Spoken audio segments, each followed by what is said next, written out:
جو لوگ کافر ہوئے اور کافر ہی مرے، ایسوں پر اللہ کی اور فرشتوں کی اور انسانوں کی سب کی لعنت، وہ ہمیشہ اسی لعنت میں گرفتار رہیں گے۔ ان سے نہ تو عذاب ہلکا ہی کیا جائے گا اور نہ انہیں کچھ مہلت ملے گی۔ اور لوگوں، تمہارا معبود ایک ہی معبود ہے، اس بڑے مہربان اور رحم والے کے سوا کوئی عبادت کے لائق نہیں۔ بے شک آسمانوں اور زمین کے پیدا کرنے میں اور رات اور دن کے ایک دوسرے کے پیچھے آنے جانے میں اور کشتیوں اور جہازوں میں جو سمندر میں لوگوں کے فائدے کے لیے رواں ہیں، اور میں جس کو اللہ آسمان سے برساتا اور اس سے زمین کو اس کے مردہ ہو جانے کے بعد زندہ یعنی خشک ہو جانے کے بعد سرسبز کر دیتا ہے، اور زمین پر ہر قسم کے جانور پھیلانے میں اور ہواؤں کے چلانے میں اور بادلوں میں جو آسمان اور زمین کے درمیان گھرے رہتے ہیں، عقل مندوں کے لیے اللہ کی قدرت کی نشانیاں ہیں۔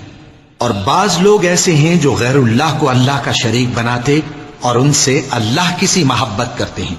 لیکن جو ایمان والے ہیں وہ تو اللہ ہی کے سب سے زیادہ دوست دار ہیں۔ اور اے کاش ظالم لوگ جو بات عذاب کے وقت دیکھیں گے اب دیکھ لیتے کہ سب طرح کی طاقت اللہ ہی کو ہے، اور یہ کہ اللہ سخت عذاب کرنے والا ہے۔ اس دن کفر کے پیشوا اپنے پیروں سے بیزاری ظاہر کریں گے اور دونوں عذاب الہی دیکھ لیں گے اور ان کے آپس کے تعلقات منقطع ہو جائیں گے۔ یہ حال دیکھ کر پیروی کرنے والے حسرت سے کہیں گے کہ اے کاش